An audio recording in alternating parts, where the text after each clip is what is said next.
Ibarat hujan di musim kemarau, kata-kata itulah yang saat ini dirasakan oleh para pengusaha makanan di Hari Raya Idul Fitri 1442 Hijriah. Bagaimana tidak, sempat merugi sejak pandemi COVID-19 melanda saat tahun 2020. Kini minat beli masyarakat kembali normal. Nur Haini, salah satu dari ratusan pengusaha kue kering di Prabu Mulih mengungkapkan, perasaannya jika pada tahun ini penjualan kuenya meningkat sampai 2 kali lipat.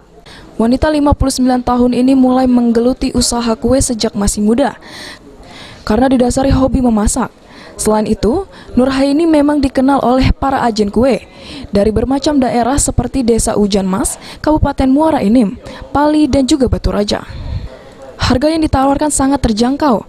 Untuk agen hanya Rp40.000 per kilo, sedangkan eceran Rp50.000 per kilogramnya. Ada peningkatan, tidak sampai stok lagi gitu. Jadi ada berapa persen peningkatan? Sekitar kalau yang lah keluar sekitar 4 ton yang lah keluar sekarang. Kalau sebelumnya dari jalan ada berapa persen peningkatan? Oh, pernah kami 8 tonan itu. Terjual? Yo, sebelum COVID. Kalau pas COVID? Rendah. Ya, sekitar 3-an ya. Kemarin 3 lebih lah itu. Itulah. Yang keluar, pokoknya kita ngitung keluar baik dulu, sekitar 8 baik. Salah satu pembeli kue Nur Haini mengaku setia menjadi pelanggan karena harga yang ditawarkan murah sehingga dapat dijual kembali. Kita beli untuk jual lagi, Bu ya? Penjual lagi. Hah? Dijual di mana pasar?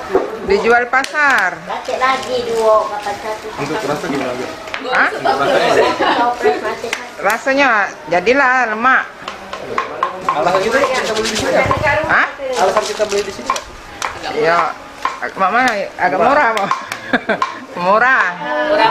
Bawah standar lah. Sudah berapa lama beli di sini? Oh, tiap tahun ngambil sini. Meskipun penjualan pada Lebaran tahun ini meningkat hingga 2 kali lipat, namun wanita yang akrab disapa Enot ini mengatakan permodalan masih menjadi kendala selama ini. Dirinya terpaksa meminjam uang di salah satu perbankan di kota Prabu Mulih. Beni Firdaus, PAL TV.